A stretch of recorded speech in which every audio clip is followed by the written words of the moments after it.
Welcome back to another episode of The Architecture of Health. I'm Deb Boyson, and my guest this week is Red Herzog. She's a multidisciplinary athlete, a retired educator, an actress, a stunt woman, and a bouncer. Welcome to our show this week, Red. Thank you. I always start by telling the audience what attracted me to invite you to this conversation. I was in line at Ross, which is a clothing store if you're not in the United States, clothing and home goods.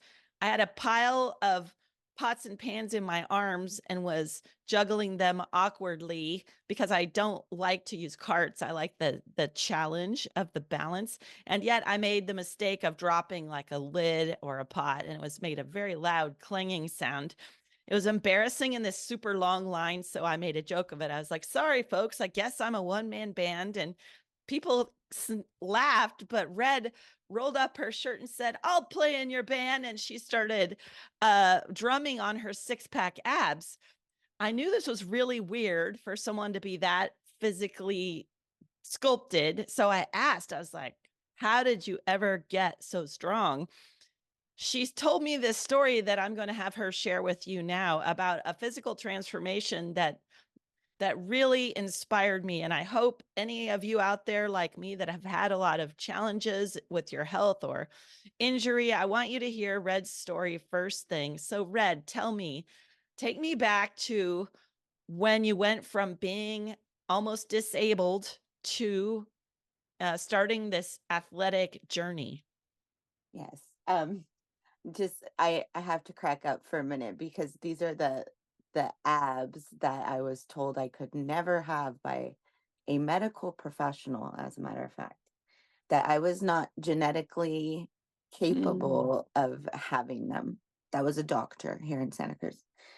So I always say I've seen several of the medical practitioners along my journey that were very were part of the pack that were holding me down. And they've all kind of been like, wow. But he is the one man that I would love to find, and I just want to show him my abs. But really this started, I had a pregnancy back in 2015, and formerly I had been 323 pounds and had lost about 170 pounds, 160 pounds or at that point up until I got pregnant. I knew that my quality of life wasn't going to be any good. At 30, I had my first child, and I was, 323 pounds, and that's not any kind of good situation for a new parent to be in. It was really difficult to carry my body around and function. I was starting to have what they call comorbidities at that time. So I had like severe obstructive sleep apnea during my pregnancy. I ended up with pre-gestational diabetes. They pretty much told me it looked like I was going to end up with diabetes after the pregnancy, which is something that runs in my family. And I was so bad with my apneas that it was affecting my quality at work because I was so tired all the time and I didn't know why. My all of my vitamin levels were off. I was anemic. I mean, there were just so many health issues going on. I started seeing a nutritionist first and foremost, and that like helped me clean up my eating, but nothing was helping with my weight. And like movement was difficult. I had been in a car accident when I was in college, and my spine was just never the same. Still to this day. Those spinal issues are there, but I don't have the problems, the symptoms of them anymore. So going to 2015 and having my second child, I put on 60 pounds in that pregnancy. So I ended up back at 220 pounds. And I felt that burden again that I felt as a bigger woman. Um, the crushing on my structure, my bones, my hips, my SIs would just slip out as soon as I would take a step. Mm. And I was in so much pain constantly. I was working two jobs at the time, um, probably a minimum of 60 hours a week, um, up to possibly 80 hours if I was doing extra events, Mm. because I was teaching at the high school and then I was running an after school program. Mm. And so it was very demanding on my time. And uh, I ended up, it was a summer pregnancy. I had kind of planned it that way so I wouldn't miss time off of work. Um, that movie Idiocracy, those people that plan out their everything based on that. I definitely am like that. I planned both my pregnancies with my work vacations. Um, uh, yes. And I, during that pregnancy, everything was so awful that they forced me on back onto pain medication, which I hadn't been on in years. And um, I started going to physical therapy, but even right from my appointment, I couldn't even get into my own car because my hips would just come right out. Ooh. And um, they put me on a walker and they gave me a blue handicap placard. Like I became handicapped at that point. I had to use the handicap parking spaces. A lot of the times I couldn't really even drive myself. It was so bad. At the time, I was living in a two-story um, in Capitola, and I couldn't go to my own room upstairs. So I started sleeping on the couch downstairs, which is not really great for a bad spine to begin with. Mm. But at that time, there didn't seem like any other alternative because I was pregnant. So, if I needed to shower, I had to be carried upstairs. We only had like a half bath downstairs and then the full shower upstairs. So I had to be carried upstairs. It was a very dark time for me. My pregnancy was not very happy um, because it was so painful. And I remembered this very distinct evening where I was downstairs alone in the dark. I had my oldest daughter was a toddler at the time upstairs sleeping, my spouse upstairs sleeping, and I was just down there alone and I was feeling very sorry for myself. Really woe is me. Like this is the worst thing ever. Um, and as soon as I have this child, I'm going to change the course of the situation and it's not going to look like this. And I was having everyone in my life yell at me for trying to do anything. Like I would do yoga. My physical therapist would say, too extreme. I would dance. She would say, show me how you dance. No, it's too much. I don't like that. Right. And everyone would always say, you're gonna injure yourself. Well, I was already injuring myself over and over again. And I Mm. know why. I understand. I had this huge, like, one time someone said to me, it was like you had an iron structure sitting on a wooden platform. And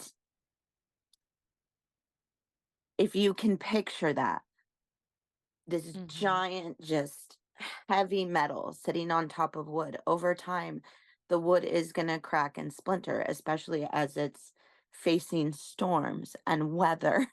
Mhm. Right? It cracks and it breaks down, and you have to rebuild wooden foundations under structures like that. Um, and essentially, that's what was happening with my body.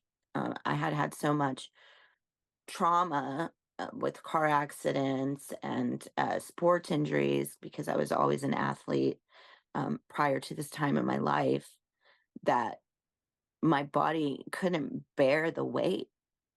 My body wasn't designed to bear the weight. And so the joints were just worn down. Everything was worn down over time.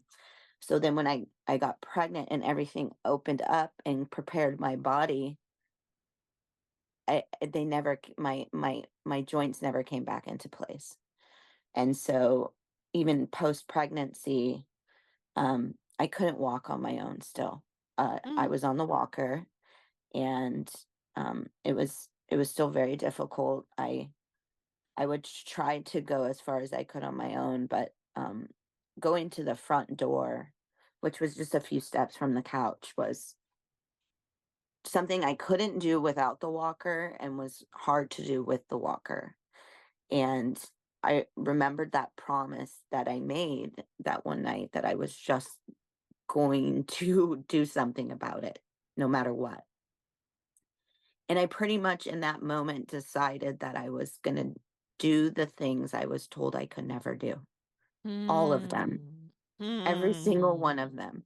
So I was when I got hit by a drunk driver in college when I was 23, I was told I would never run again.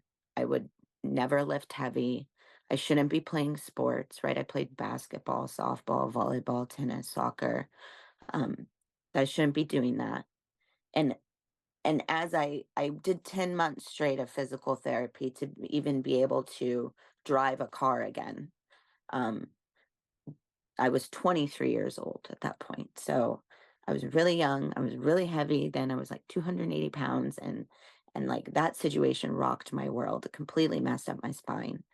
And I developed all kinds of um, other issues because I ended up getting scoliosis from trying to correct my posture from the pain. mm. Um, I wouldn't take pain medication. And so I was just constantly trying to do something to get away from it. And I was, once I graduated from college, I was like in working in schools, and so I was sitting down a lot. Um, I had to eventually get like OSHA to get me special chairs because the pain was so bad in my spine. Um, Eventually, I made the promise to myself as I was like on the walker and having this newborn. I think she was about maybe 2 months old when I was like finally trying to make it like out the door down the sidewalk to my car. And that's like maybe four apartments away, Mhm. four apartment doors in a really like close knit neighborhood, you know? And if I think about that now, it's such a short distance. It's the shortest distance, but I couldn't do it on my own. And like going out on the walker, I was like, okay, you can make it to the car. And some days it was awful. I couldn't make it to the car with the walker. I would need help. And I would try to bring groceries in on my own with the walker. And my neighbors, so sweet, um, would offer to help me. And I was just utterly embarrassed. Um, and I would always say, no, I'll get it. I got it. And they would, of course, ignore me and help me anyway. And I am still friends with these people. We have all moved from that neighborhood since, but about 8 years now, as old as my daughter is. Wow. So 8 And years ago, yeah, uh, a yeah, and you couldn't you had to use a walker and you couldn't even get down to your car. right. Maybe 100 feet away, Wow. So 150 what feet. I did you mean, super do? close. What did you So do? I said, I'm literally going to start by taking one step every day, one step further.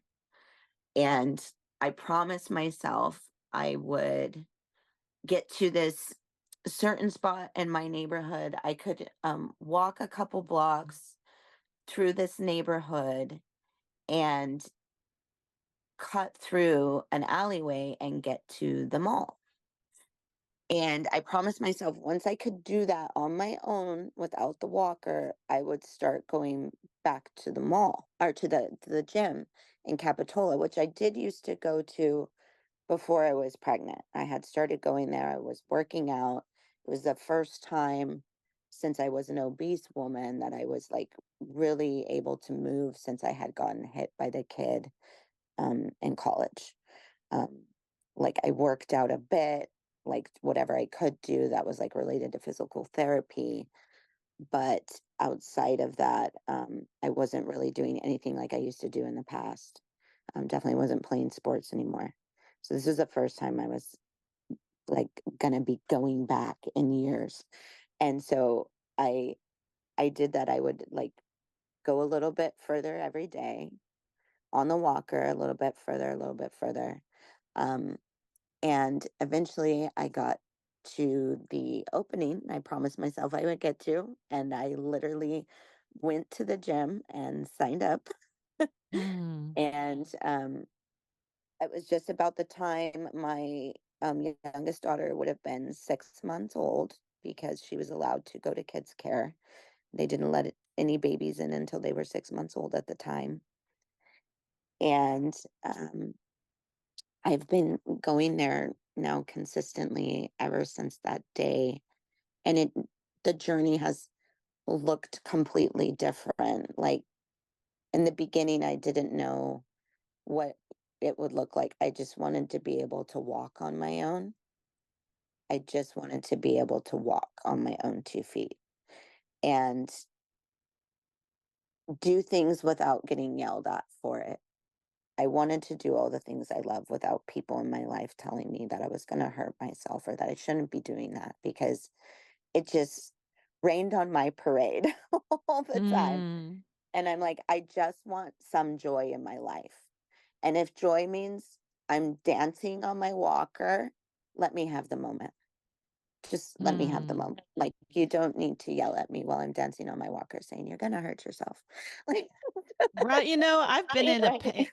a pain spiral where well-meaning people were like, don't do this, don't do that. And I even have at times become one of those people, like cautioning others who are in pain. And my main caution to people has been that don't just assume something is healthy. You actually need some way to tell Yeah. whether it's a feeling. My and actually my problem has been where I get overly excited and I go from 0 to 100 and I want to do it like all the time. And what I hear in your journey is you literally took one more step at a time until and you had a very patient journey, but you also had a clear goal, which was joy. You knew that you Yeah. weren't going to settle for the projections someone else put on you of what you could and couldn't do.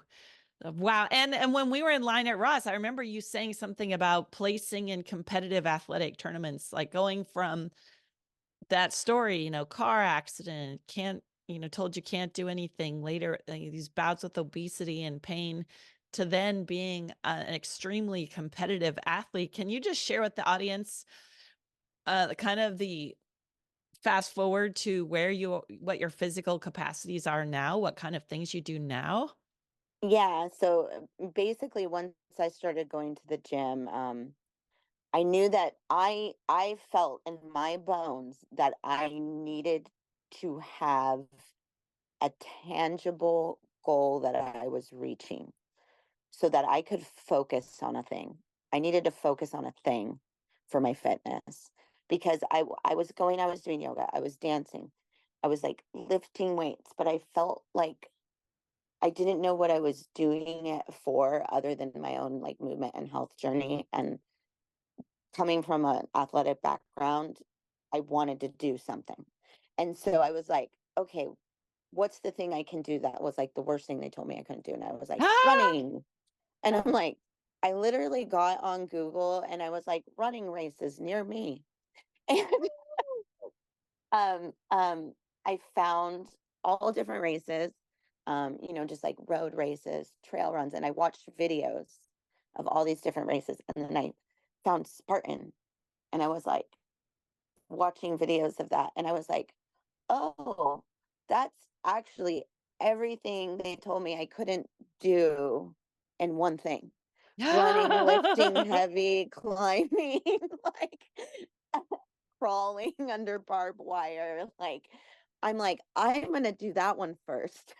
So I that was like a fall before my birthday. And so I went to my spouse and I said, I want to do this for my birthday. Like, this is my birthday present. I'm asking you to do this with me and train with me for it. It gave us like 4 months to train, and it was just a sprint. I Not to diminish anything. That's something I'm trying to still work on, and saying just a thing, because sometimes I feel like if there's a community around, I don't ever want to diminish anyone else's Oh, capacity. I make that mistake all the time. Yeah. Yeah. Um, but I say that to myself because I've now run 40 milers. So when I say Wow. it was just a sprint, I mean it for me. At that time, looking back on myself. Right. And it You're was, also helping the audience understand the Spartan isn't an endurance running event, that the first one you picked, while it was very hard and multidisciplinary and super demanding, it was a different kind of athletic feat than you later went after. yeah. So I went to this first race. It was a March. My birthday was in November. March, we showed up. I met so many incredible people along my journey and training that like stepped in and were like, let me help you. You need to do this when you get out there. And that was like Gabe Hurtado from Ninja Warrior. Um, Helped me with my ring training because he's also left-handed, and I was training at Lamont Nash's gym in Clovis when I would go to visit my parents, and it was like a ninja warrior training playground.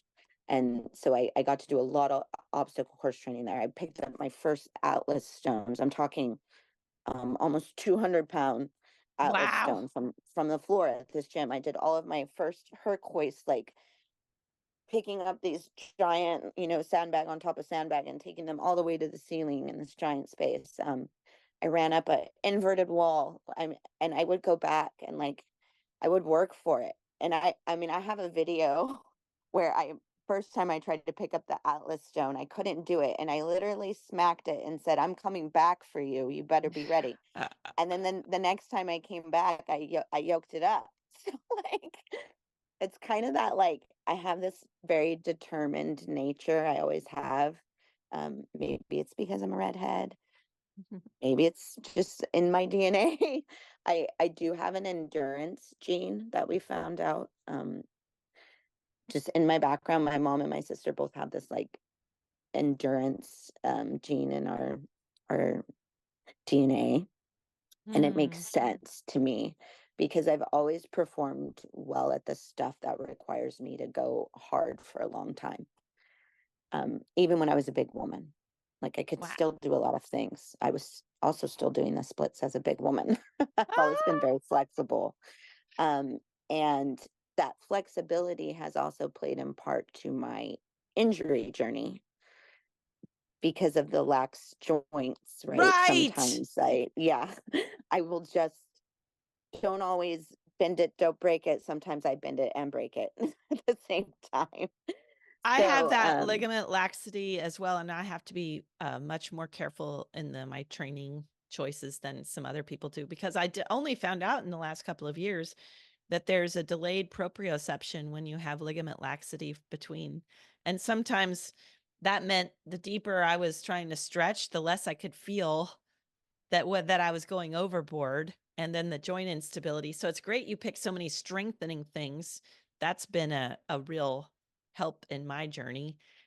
So tell me, so you went all the way from being able, not walking, kind of at the end, to 40-mile races. What were things that you came across that you did not expect would help you? I mean, one thing I just heard, two things I heard loud and clear was, one, not letting other people define your limits. Two yeah. was you picked a specific goal that really turned you on.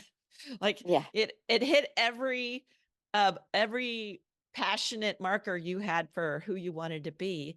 Are there things along the way that were unexpected that seemed counterintuitive that worked to keep you going, whether it's a specific uh form of training, whether it's a mindset, a food, Um, food a s- for sure. Food is a big deal for me. Um, I've kind of followed what they call Zen eating since I was pretty young, about 18, young 20s. And for anyone that has no idea what I'm talking about, my biggest takeaway from the Zen style of eating is like eating for the seasons. mm, And I went to college in Buffalo, New York. That's a big deal because I really had to prep my body for winter. It's harder to do here in California because our weather is so bipolar and very chaotic, and it can be one way in the morning and another in time, the like in the afternoon. evening. Yeah, Yeah, exactly. yeah. And so I don't get to prep my body as well as when I was living on the East Coast. Um, but I still do follow the same sort of mantras where if it's really hot, I'm eating more hydrating foods. If it's cold, I'm trying to prepare my body for that comfort. And so I'm going to eat more comfort filling foods. Um, in the last couple of years, I stopped eating red meat as a medical recommendation because I deal with a lot of gut issues. I have a lot of scar tissue in my abdomen. I've had surgeries where they've had to go in, and I've had a complete bowel obstruction that could have killed me. So Ah, they've had to go in and repair a lot of things. So I can't eat a lot of food.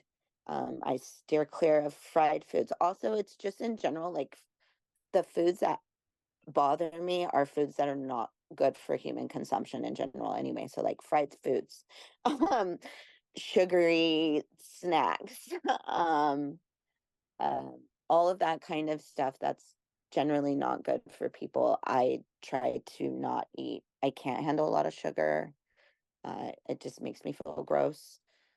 Because also I've been like off processed sugars, except for I'll do like, especially when I get my period, I want cookies. yeah. Um, but I can't do ice cream or anything like that. It's too much for me. But like I love these like tiny little Tate's cookies, the mini versions of everything, because I can eat a little bit. Um, and I don't have to over consume anything. That's also something that I don't do. I try to follow the ikigai. Like I don't eat myself till I feel full. I pull back before then. Mm-hmm. I don't use a straw. It puts extra air in my belly. I'm losing good space for good food. Mm. Also, they're super bad for the environment. I'm like very down for like no straw life. Um, um, so those kinds of things. I drink a lot of water, um, anywhere from a half gallon to a gallon a day, Mm. depending on what I'm training for. So I started bouncing about a year and a half ago. Mm-hmm. Um, and up until then, I was doing a bunch of independent contracting. I retired from teaching about 6 years ago, 5.5 years ago. Um, and so I had the intention of becoming a police officer, injured my knee during my police academy fitness test, Mm. blew out my meniscus going over the wall and Oh, landed wonky, bad shoes. Like the perfect storm for someone who's been dealing with all of the things my body's gone through. yeah. And so that like I was like, oh, maybe we won't be doing this. But I was still, training for all of my races. I went from Spartan in my first year to starting endurance, what they call hurricane heats in Spartan, but we just call it endurance. I do a lot of go rucks. Um, this journey that I decided to take myself on has taken a completely different trajectory and meaning than I ever thought it would. Right, I all the way. Oh, go ahead. Go ahead. Yeah, I of course was like, there's a photo my mother took. It's literally on my Instagram somewhere. I can pin it after this, but there's a photo my mother took at my very first race, that one in March after my birthday.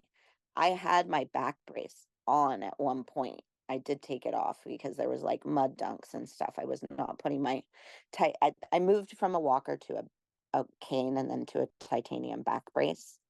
That's what Mm. literally kept me upright. Um, and I was wearing that at that first race, and there's a moment where I'm going over the last obstacle before the finish line, and it's this weird, what they call it, an inverted wall. So it's slanted at you, and then you have to climb it, and it's a pretty awkward deal. Um, I could just gonzo over that thing now. I was at a race about 3 weekends ago. I did 3 races in the weekend, and I always love when I get to that wall because I remember every single time that's the one I was like, I can do it. Because I got over that wall on my own that very first day, and I struggled so hard in that race. It took me 40 minutes to climb the first mile, which was a death march hill, but that's in Diablo Grande. Um, Huh. it took me 45 minutes on my very first race to do that first mile climb. I have gone back and I have done that same race multiple times, and what took me 45 minutes has taken me 6 minutes. Wow. Exponential improvement. Y- What kind of specific training? Because I heard you talk about you couldn't even walk with a walker, and then this Yeah, little bit of support that the walker gave you a few steps, and then you went from the walker to a cane, cane to a back brace, and now your body is beautifully corseted in every yeah, direction for impact. What and I heard you mention, I mean, I've taking steps, walking, running seem to be and endurance running, that seems to be a base movement pattern that you've used a lot. yeah, yeah. So I really love weight though too. So I lift heavy. Basically how that happened was one of my super good friends I grew up breakdancing with, Crazy Cujo. He will be judging the Olympics here in Paris. Ah, He saw what I was trying to do. He saw, because I would post about my journey on my Facebook page with all my friends, and he direct messaged me and he goes, "You want to do those races? You need to start doing deadlifts." He goes, "You really need to do deadlifts to strengthen your back. That's what you need to be doing." And he said, "This is what I'm going to do for you." He said, "Go to the gym, do exactly what I tell you to do, record yourself exactly how I tell you to, and send me the videos, and I will correct your form." And what that looked like was me going to the gym with the back brace on 8 years ago, picking up just the bar, which is about 45 pounds. So mm-hmm. bar from on top of stacked aerobic boxes because I couldn't pick it up. I Mm, could not pick it ah, up from the floor. And I'm talking you, wow. they were pretty up close to my hips. And he said he didn't care. He said, if anybody makes fun of you, ignore them. He says, this is what you can do. He said, you stack them as high as you need to so it doesn't hurt. And then I started there. There's videos of that too. Like me picking that up Wow. from boxes and like looking like a completely different body shape. Just wild how I am now. But I can't so wait to get those pictures out. I hope we can put some on our podcast here to show that your amazing transformation. And what I'm hearing what I'm hearing there is get over the shame. He guided you, like don't care what other people think. You got to do it within the range of what's healthy for you and don't do it to pain. I find that's something that it looks like from the outside, these hard body athletes, it kind of looks like they just push and oh, no pain, no gain. But actually, pain is a great teacher, and you yeah, had a great coach who advised you, but don't use it as an excuse to do nothing. There's always right. something you can do. And even if it's stacked up. So did someone have to come over and help you stack all those things up? How did that even happen? In the beginning, my spouse and I always worked out together. We always would go together. He was supportive, next to me always, because it was not something I was doing on my own. A lot of times I was so injured, like with either my back or my knees. I ended up messing up my shoulder like 5 years ago really bad. They told me it was deformed forever. Um, um, the shoulder that I do all this crazy stuff with, they told me they can't understand how I do all of the things that I do. That's how everyone says now. They do not understand how I can do everything that I can do because my body is not supposed to function this way based on what they see inside. Well, and to add to that, the way mainstream medicine looks at the structure of the body, they really haven't caught up to biotensegrity and the neurological Mm. aspects of movement, let alone the spirit, the breath, Right. even the breath. Like there are so many where these biodynamic systems, where super adapters, and anyone saying we can't really doesn't understand our design. And yet we need to work with that design. That's one reason I've picked my goal is to run a 4-minute mile. I'm hoping that by the time Wow. I'm 60, I can do 1 mile in 4 minutes. I right now can do a 4-minute mile pace for like 20 seconds at a time, but I figured I've got 3 years. I'll get there. And I'm picking running because to do it really well, it's measurable. Yeah. It's got a time component, and you have to use Hmm. the bounce. The springs and the bounce are what recycle the energy. Like in the book Born to Run, it's the fact that we have the Achilles and the soleus are these super pumps. We're supposed to be recycling every time our weight coils into the ground, then it bounces back out. And unfortunately, many of us in our sedentary cultures and with some of the lack of yeah, movement. When a really sick movement culture, Yeah. it takes some conscious effort to cultivate what it takes. And I love your emphasis on weightlifting. Sounds like that was a big breakthrough. As long as but you were doing it with support. You had a workout partner and you had someone who knew what they were doing, coaching how you Mhm. did it. You didn't just go, "Oh, I'm going to start weightlifting today and hurt myself." Right? So, good No, job. and that's why, like, some of the things that don't work for me, and it's interesting because people see me, they see my frame and my body, and they ask me all kinds of stuff. Are you a gymnast? Do you do CrossFit? Are you a bodybuilder? No, no, no. Are you are you a fighter? Yes, I can say that now. Yes. And I love that someone asked me that the other day. I'm like, Ah! yes. Like, because that's what my body looks like now. I have a fighter physique. I have a whatever physique. I have a whatever. That's what people see, right? And then they see me training in whatever gonzo way I'm doing on the rings, or, I'm doing my handstand practice or break dancing or whatever, all of these things that I'm doing now that, of course, I wanted to always be doing, but I couldn't do. And so I just do everything, and I do it a lot because I'm super passionate about my movement. And my body basically has become its own playground. Um, Mm. and I have learned a lot. Like how you said, it was hard for you in the beginning to like kind of have that switch, and you would injure yourself sometimes because you would go maybe a little too hard. That has been my experience too, especially because I do the ultra marathons, and like I lift so heavy. I'm doing these I mean, I pulled a truck. I've pulled trucks several Mm. times. I'm 5'2". I have pulled trucks faster than big men who train all year for it. Like get up there and beat their chest raw, and then a little tiny woman comes right next to him and pulls it in 7 seconds or less. Wow. It's the discipline and mechanics and mindset and um the drive, right? And ambition, and like my will and my ambition for my movement journey are in the same place always at the same time. Okay, I have two questions on this, which is sometimes because I'm passionate about movement. It's seems to me an expression of our spirit, that our bodies can't be separated from our spirit.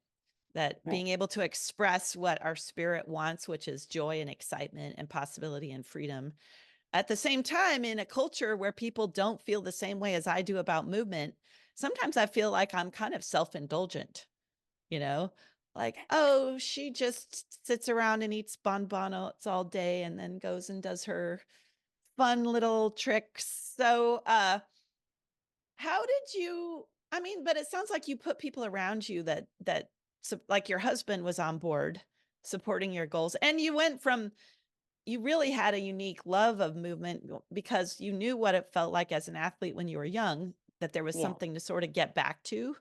And yet when you finally lost it all completely, that catalyzed you knowing for sure that movement was important. What about, do you help other people? Do you coach them along now? Like if they're, one thing too is, unfortunately, pain is a great motivator. But Yes. then there's that mixed advice, like you said, every healthcare provider being overcautious. At the same time, you had a weightlifting coach that was cautious in a progressed, smart way. So Hmm. how would you, like, let's just say there are people who are injured, who aren't professional movers, and they're not professional, they don't even yet have athletic aspirations. Like, how do you dance with the pain in a way that's smart? The thing for me, and also that every medical professional that's like helped me like recover from these injuries has always said that I know how to listen to my body. And Mm-hmm. it starts there. If you're someone who's suffering from pain, you have to start getting in tune. You have to get in tune with yourself. What is this pain I'm feeling? Where is it coming from? Is there anything I'm doing outside of myself that's causing it to be that, it could be food, it could be movement, it could be sitting bad, it could be your poor posture. Like there there's so many factors, stress, low vitamin D, right? Get in tune. You need to know yourself. If you don't know yourself, you're really not going to be doing well in life, probably overall, I would believe. Um, like knowing yourself is like first and foremost, like the biggest factor in having an abundant journey on this planet. Mm. Because if Love you're it. just constantly like trying to grab at identity and just Copying. like, Yeah, copying versus yeah, being inspired. Exactly. Yeah. right. It's I funny in actually the, wrote that on my notes somewhere, comparison versus inspiration. Like, um, mm, like that's what the what do others get wrong? What do others get wrong? Like that, comparing yourself to any other person. So that's what I'm saying. Know yourself, stay in yourself. Like, I don't need to look at another like female's body in a way that's like, oh, her body's better than mine. I can look at another female's body inspirationally and say, I would like to get those quads. Not yeah. diminishing myself in the process, just saying, that looks nice. I like that. I might like that on me. But I I'm not, love that. yeah, yeah. I'm not diminishing myself in the process. That's not comparison. It's like, I'm like, wow, that's incredible. I might like that. You know? And And this, go ahead. I try to surround myself with people that are not playing that game either. I've definitely been there. And I've definitely had people around me in fitness groups and along in my journey at the gym who do that. They can play that comparison game, and it's pretty toxic. If you can Yeah. switch those, there's a lot of that toxic brain behavior that exists in fitness. I suffered from it. In the beginning of my race journey, I would was very hard on myself, audibly hard, and I'm still audible. It just looks different now. So I would like get out on the race course, and I mean like several races in, right? I've done hundreds now. So like I'm like, come on, legs. What are you doing? Let's do this. You know how to do it. Come on. like, get in the game, like, that's kind of hard talk, right? Or like literally sometimes cursing at myself because you're mile 13 and you feel like you're going to fall apart, you just want to be done and it doesn't look pretty anymore. And so Yeah. you can have some pretty gnarly language with yourself. And especially like in the beginning for people, it looks like that. Like, it's gnarly. You go to some dark places in your brain, like, especially when you're in pain and you're doing Yeah. fitness with pain. And also, people who are doing fitness for the first time, experiencing the pain of doing fitness for the first time. A lot of people want to stop there because they're like, oh, this is awful. I promise it gets better. Um, Right. yeah, it gets better. Like, Right. I to this day, right? Like, I feel in my body the strongest and the most capable I've ever been in my life. Um, but I still have bad workouts. I still have a bad run. Of course, like if I had a hard night at work, right, because I work nights, and then I'm not like maybe my nutrition was like a little off my game, but I like decided to go for a long run anyway. Um, but I didn't eat well the night before. Like that could affect my run. My Yeah. body's not just not gonna feel as well. Um, and so my legs might get more tired. That's usually what I will feel. Like if my nutrition or my vitamins are off, I will tend to feel it in my legs. Mm. And even not just when I'm running, but like when I'll walk upstairs. Because like I'm Ah, always working out like all day long, pretty much every single day almost, except for I'm trying to take like 2 restish days a week from the hardcore training, but I can't really take any days off because my lifestyle doesn't provide for like a full rest, right? So I have to be moving in some way. If I don't move, I get crunchy because of the hmm. the medical stuff that I deal with. Like they say I have fibromyalgia and yeah, Wow. occipital neuralgia, like a lot. So I have to move. Like it's not even a choice. Also, I've become so mechanical in my language and in my movement. So that toxic stuff, right? The bad language, the like sometimes pushing too hard, not listening, like, oh, you could do more, blah, just go, like that is not good. Yeah. Wow. So really paying attention and listening. And my brain has, slowly over time, right? We can code our brains. So I've coded my brain and my language has changed. And so when I'm out there running the races now, The it race is only now. It is only races now. now, races now sound like, good job, girl. Great Good pace. job, You've girl. got this. You've Keep got going. this. We've Yep. got this. And Let's keep and going. then my favorite one is I'm the one who's coming. I'm the Ah, one who's tell coming. me. So Tell because me. I do crisis response, right? I'm a bouncer. I train for Counter Strike. I like do case studies with the Secret Service. I um did the crazy thing where I ran through the forest fire because I wanted to do an ultra the day after the storm and didn't know the mountains were on fire, right? So like I'm the one who's coming. Like I have to be the one who's coming. Either if it's for me, if it's for my family, if it's for my community, it I have to be the one showing up, right? Right, there's I no one cannot. coming to save us, and Right, right, why not right. be so awesome that we could even come and help someone else? Why not aim for awesome? Yeah, Yeah, I'm the one who's coming. I love it. Well, yeah, Red, it's been almost an hour. This yes. is really inspiring. If any, and just to summarize a few things about you, as you had this journey, went from being an educator all the way to a Spartan athlete to an endurance runner. You even became a stunt woman, and you do some Mm. acting, and you're a bouncer and you're a fighter. Wow, I just love what a wild ride you've taken, Red, and thank you for sharing that with our audience today. Thank you so much for having me. I appreciate it and was a pleasure meeting you that day.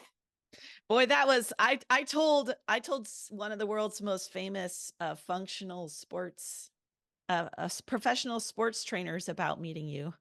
Uh, yeah, I wrote this long story. He had worked with NFL, MLB, blah, blah, blah, and they loved the story. So I knew we had to share it with more people too. So everyone, if you want to, we'll put a few pictures up, and in the show notes, I'll put Red's Instagram account, which is Red Hot Rises. Uh, I'm just so glad this worked out, Red, and have a great day. Bye. Thank you. You as well. Bye.